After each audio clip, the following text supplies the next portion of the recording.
Hello दोस्तों, नमस्कार। आपके चैनल सरल कहानियों में एक बार फिर आपका बहुत बहुत स्वागत है। हर साल भाद्र माह के कृष्ण पक्ष की अष्टमी तिथि को कृष्ण जन्माष्टमी का पर्व मनाया जाता है। इस साल यह पर्व 6 सितंबर 2023 को है। कृष्ण भक्तों द्वारा यह पर्व धूमधाम से मनाया जाता है। कृष्ण जन्माष्टमी के दिन लोग व्रत रखते हैं और मंदिरों में पूजा अर्चना करते हैं। मान्यता है कि भगवान श्री कृष्ण के जन्म मध्य रात्रि में हुआ था, इसलिए कृष्ण जन्माष्टमी की पूजा रात को की जाती है। साथ ही रात्रि जागरण भी होते हैं। इस दिन भगवान श्री कृष्ण के बाल स्वरूप लड्डू गोपाल की पूजा की जाती है। जन्म के बाद लड्डू गोपाल को पंचामृत में स्नान कराया जाता है। साथ ही बाल गोपाल का श्रृंगार किया जाता है। उन्हें सुंदर वस्त्र, बांसुरी, मोरपंख, काजल, मुकुट, पायजेब जैसी चीज़ों से सजाया जाता है। तो दोस्तों, आइए जानते हैं कि जन्माष्टमी पर अपने बाल गोपाल का श्रृंगार कैसे करेंगे और किन किन चीज़ों की बाल गोपाल का श्रृंगार करते वक्त आवश्यकता पड़ेगी। और साथ ही हम यह भी जानेंगे कि जन्माष्टमी पर खीरे का महत्व क्यों इतना अधिक है।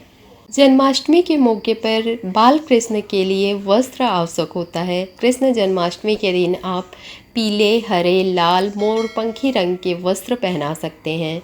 फूलों का भी वस्त्र पहना सकते हैं। मीनाकारी या जरदरी के वस्त्र भी लड्डू गोपाल को पहना सकते हैं, जिससे कान्हा आप पे प्रसन्न होंगे। लड्डू गोपाल के लिए या कहें तो कान्हा को बांसुरी बहुत ज़्यादा प्रिय है। अगर हम उनके श्रृंगार करना शुरू करें तो बिना बांसुरी के उनका श्रृंगार अधूरा माना जाता है। ऐसे में कृष्ण जन्माष्टमी के दिन आप छोटी सी बांसुरी कान्हा के हाथों में ज़रूर रखें। श्री कृष्ण भगवान की बात हो और मोरपंख की न हो तो अधूरा हो जाता है उनका श्रृंगार। श्री कृष्ण को मोरपंख अति प्रिय है, इसलिए जन्माष्टमी के दिन उन्हें मोर मुकुट जरूर पहनाएं। ऐसा करने से कान्हा जी प्रसन्न होंगे और आपकी सभी मनोकामनाएं पूरी करेंगे। माला।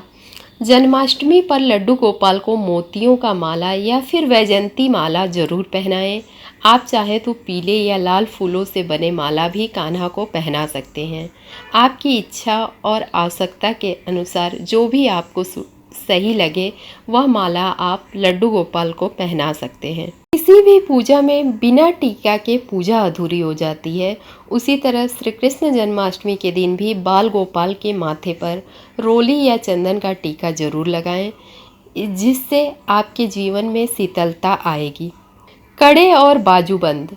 कृष्ण जन्माष्टमी के दिन पूजा के समय चांदी या सोने के कड़े से लड्डू गोपाल का श्रृंगार करें। अगर चांदी सोने का कड़ा न मिले तो कोई बात नहीं, बाजार में मिलने वाले कड़े को लेकर भी बाल गोपाल को पहना सकते हैं, जिससे कि आपके जीवन में आने वाली बाधाएं दूर हो सकती है।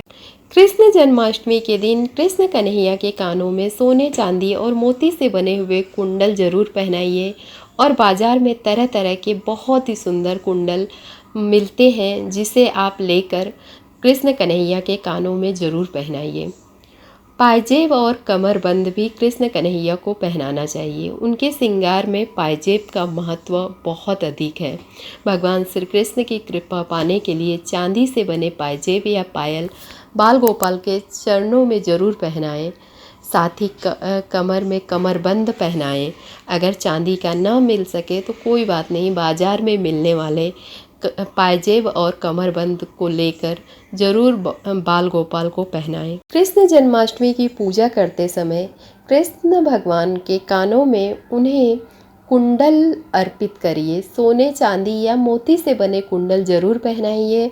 अगर न संभव हो तो बाजार में बिकने वाले कुंडल भी लेकर आप उनके कानों में पहनाकर उनका श्रृंगार कर सकती हैं। पायजेब और कमरबंद।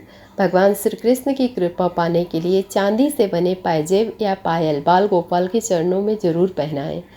अगर न पॉसिबल हो या न मिल पा रहा हो तो उन्हें बाज़ार में बिकने वाले पायजेब या कमरबंद लेकर भी उन्हें पहनाकर बाल गोपाल का श्रृंगार कर सकती हैं। जन्माष्टमी की रात 12 बजे भगवान कृष्ण का जन्मोत्सव बहुत ही धूमधाम से मनाया जाता है। इस दिन श्रृंगार, भोग के साथ एक चीज़ बहुत ज़रूरी होता है जिसके बिना श्री कृष्ण का जन्म उत्सव अधूरा माना जाता है। वह चीज़ है खीरा। जी हाँ, खीरे के बगैर कृष्ण जन्मोत्सव की पूजा पूरी नहीं होती है। तभी तो इस समय बाजार में खीरे के दाम आसमान छूने लगते हैं। फिर भी महंगे सस्ते की फिक्र न करते हुए भक्तजन इसे खरीदते हैं। कृष्ण जन्माष्टमी की पूजा में लोग श्री कृष्ण को खीरा चढ़ाते हैं। माना जाता है कि नंदलाला खीरे से काफ़ी प्रसन्न होते हैं और भक्तों के सारे संकट हर लेते हैं।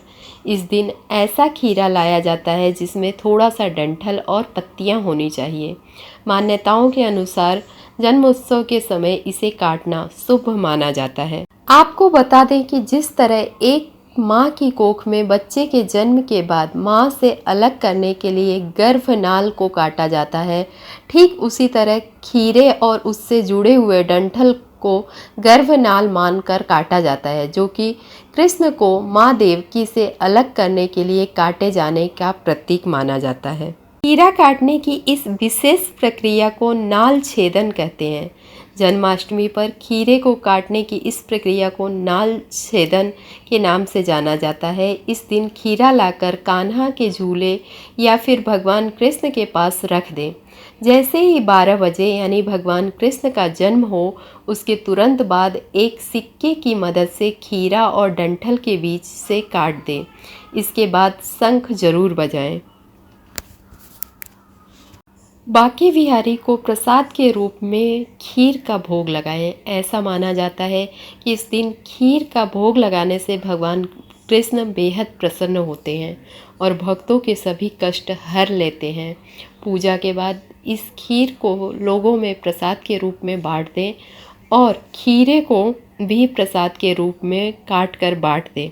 ऐसा माना जाता है कि अगर खीरा गर्भवती महिला को खिला दिया जाए तो श्री कृष्ण के समान संतान की प्राप्ति होती है। अब तक के इस वीडियो में हमने आपको लड्डू गोपाल के श्रृंगार का तथा खीरे के महत्व और खीर के महत्व को बताया है। अब हम आपको बताने जा रहे हैं कि भगवान कृष्ण के जन्माष्टमी के मौके पे कैसे व्रत रखें और किन किन बातों का ध्यान रखें। चौकी पे लाल कपड़ा बिछा लीजिए। भगवान कृष्ण की मूर्ति चौकी पर एक पात्र पे रखिए।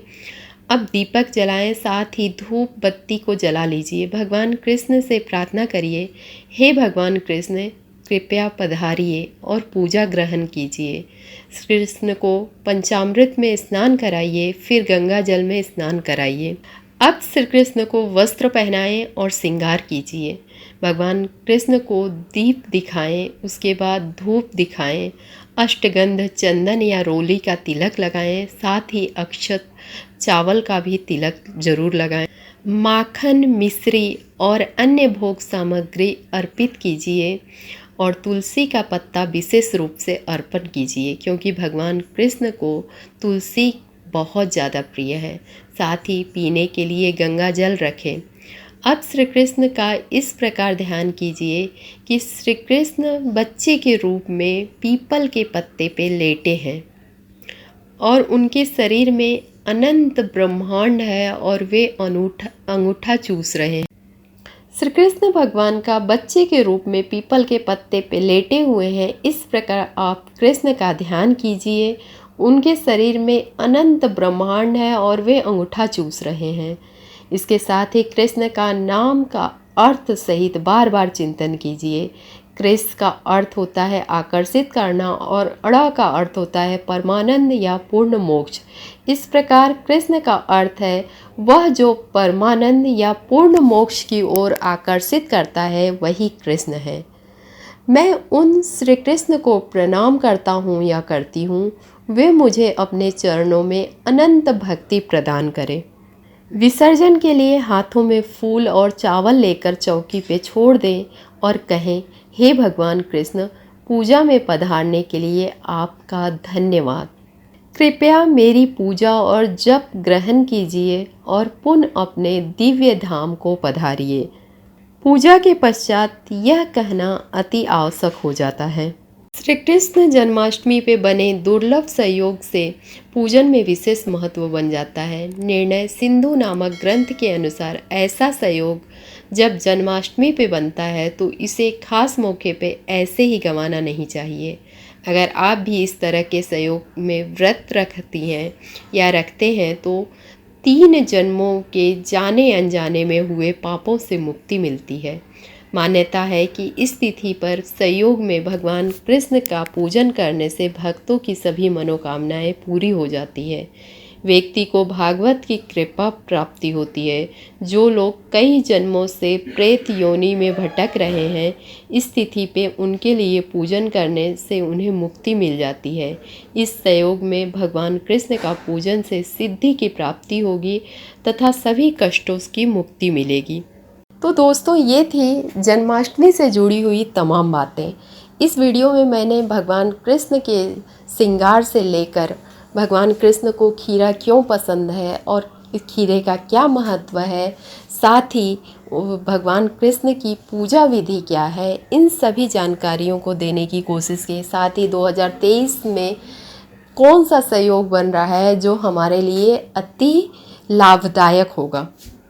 अगर यह जानकारी आप लोगों को पसंद आया है तो वीडियो को लाइक, शेयर और मेरे चैनल को सब्सक्राइब करना बिल्कुल मत भूलिएगा। अगर आप नए हैं तो मेरे चैनल को बिना सब्सक्राइब किए मत जाइएगा।